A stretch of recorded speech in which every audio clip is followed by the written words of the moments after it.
My husband threw divorce papers at me on our anniversary and gave me 2 days to pack my life into boxes, said his 23-year-old assistant made him feel alive again.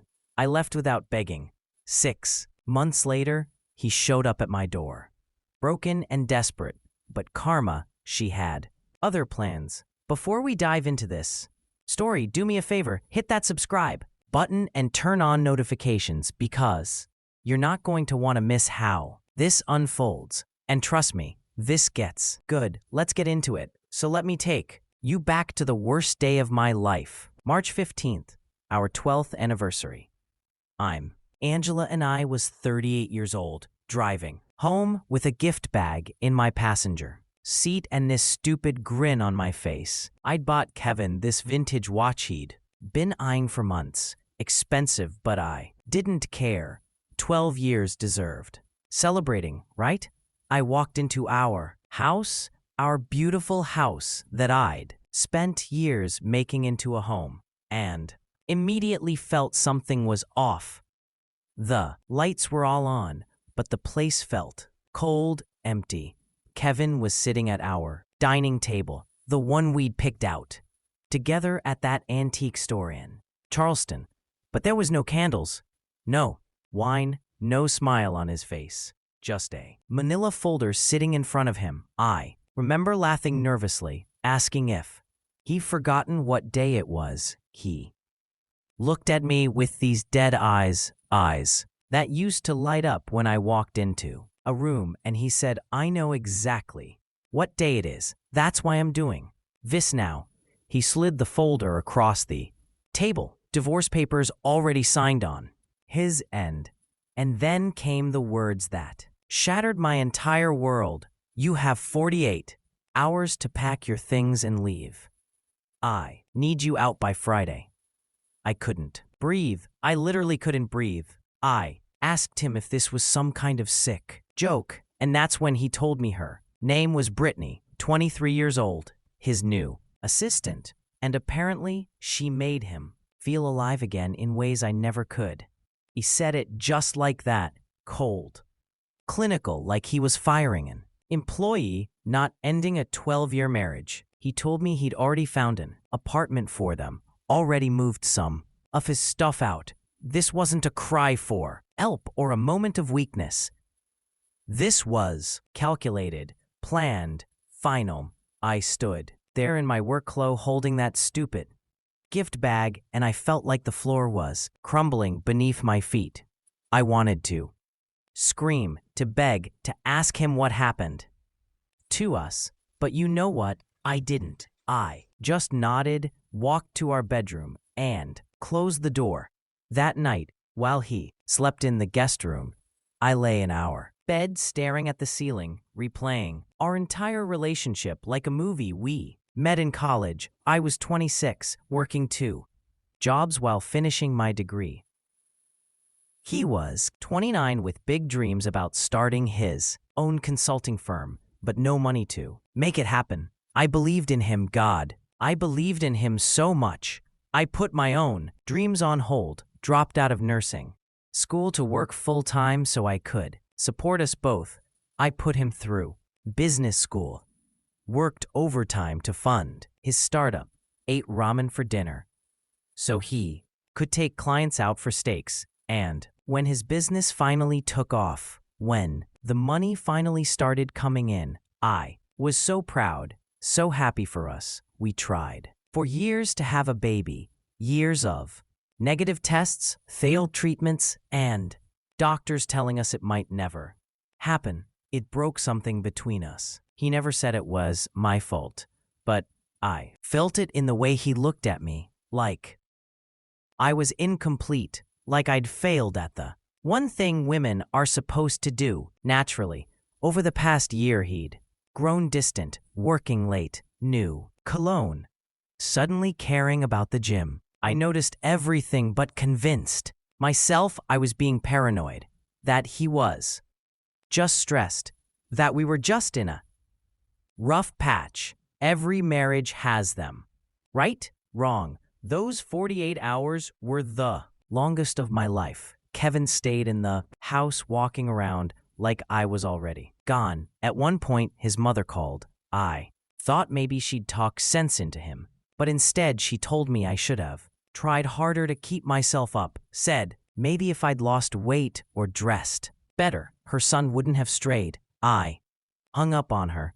I packed 12 years of my life into cardboard boxes while my husband sat in the living room on his phone, probably texting her every photo, album, every wedding gift, every piece of myself I'd poured into that house, boxed up like garbage. And the worst part, he watched me struggle with the heavy boxes and never once offered to help. On Friday morning, I loaded the last box into my car. Brittany had already posted photos on Instagram.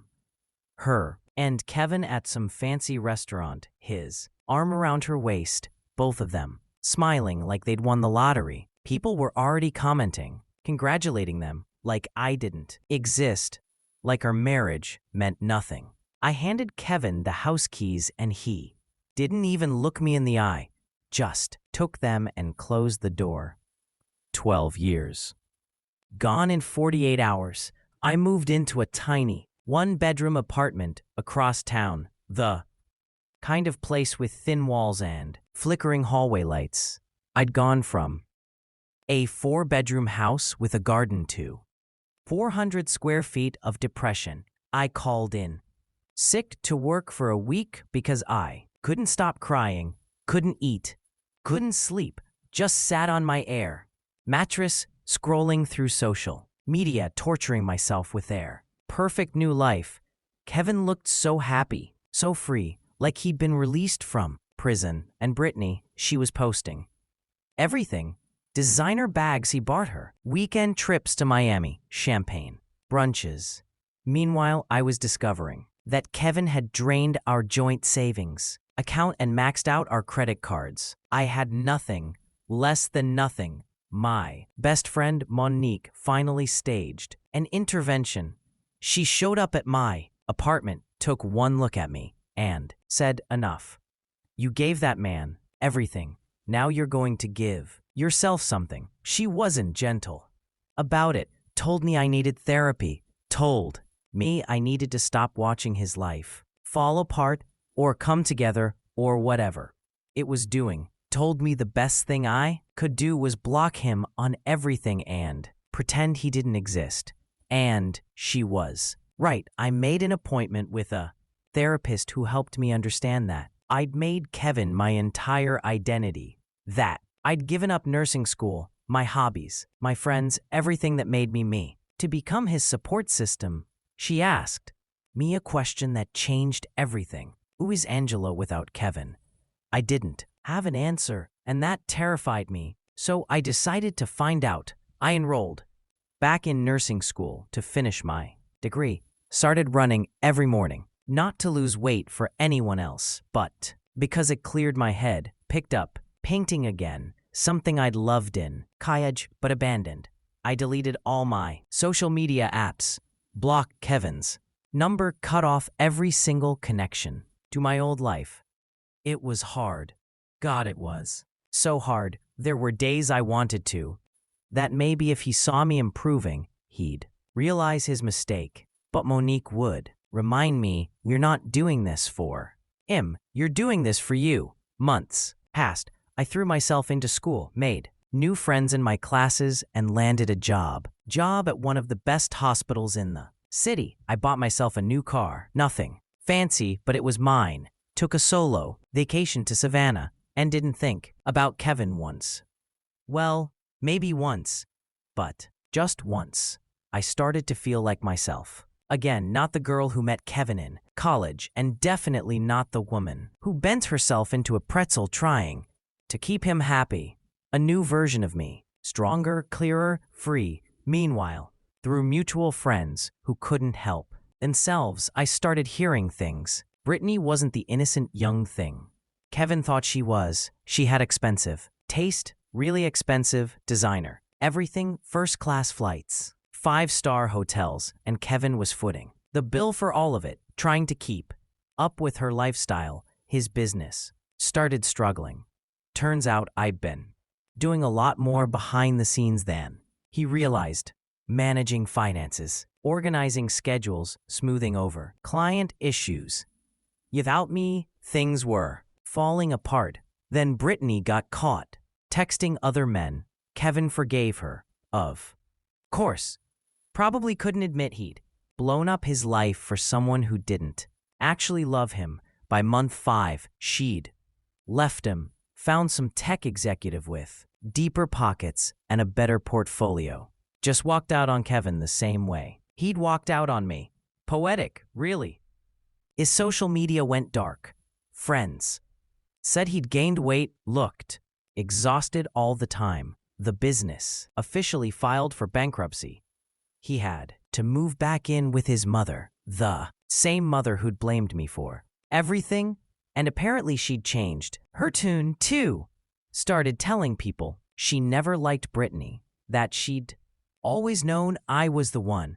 Too little, too late, lady. Kevin started asking mutual friends about me, where I was living, if I was seeing anyone, what I was doing, and when they told him I'd finished nursing school, bought a house, got promoted to head nurse, I heard he just sat there in silence. Then came the email. My friend showed it to me because I'd blocked him everywhere. It said, Angela, I made a terrible mistake. Please, can we just talk? I need to see you. I deleted it. Didn't respond, didn't acknowledge it. Nothing, but Kevin didn't stop.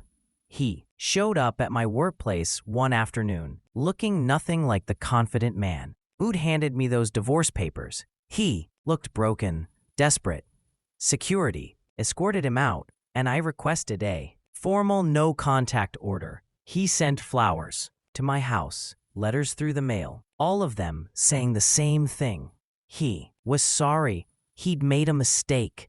Wanted me back. He'd do anything. 6 months after he'd thrown me away, Kevin showed up at my doorstep. It was a Saturday morning, and I'd just gotten back from a run. I opened the door, and there he was, unshaven, wrinkled, clothes, eyes red from crying. Angela, please just hear me out, he said, his voice cracking. I didn't slam the door. I didn't yell. I just stood there, looking at this man I'd once loved more than anything, and felt nothing. No anger, no sadness, just indifference. He started talking fast, words tumbling out, like if he said them quick enough, they'd somehow fix everything. He told me Brittany had cheated on him multiple times, took his money and ran, that his business collapsed because I was the one who'd actually kept everything running, that he was living with his mother and working some entry-level job just to pay off debt. You were my everything, he said, tears streaming down his face.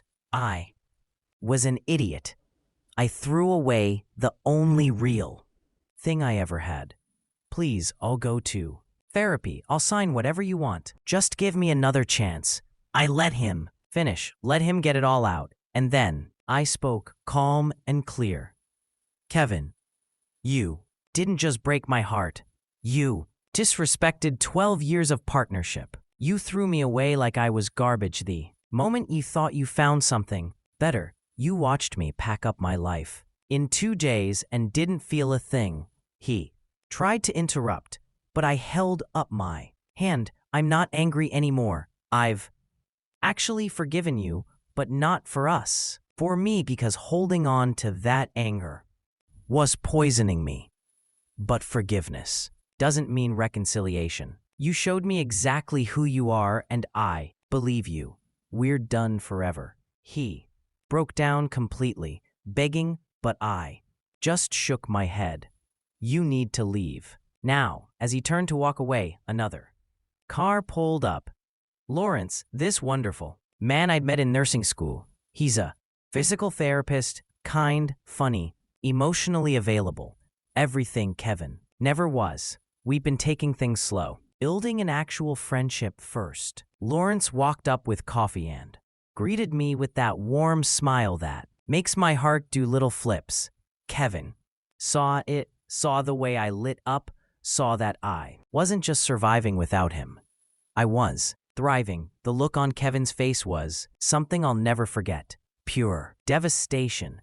The realization that he'd really lost me. Not to time or distance, but to his own choices. That was 3 months ago now.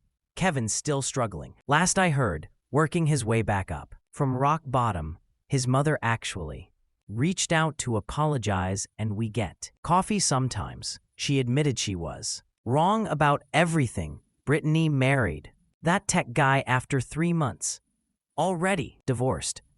Apparently, she has a pattern. As for me, I'm the head nurse at the hospital now. I own a beautiful little house with a garden.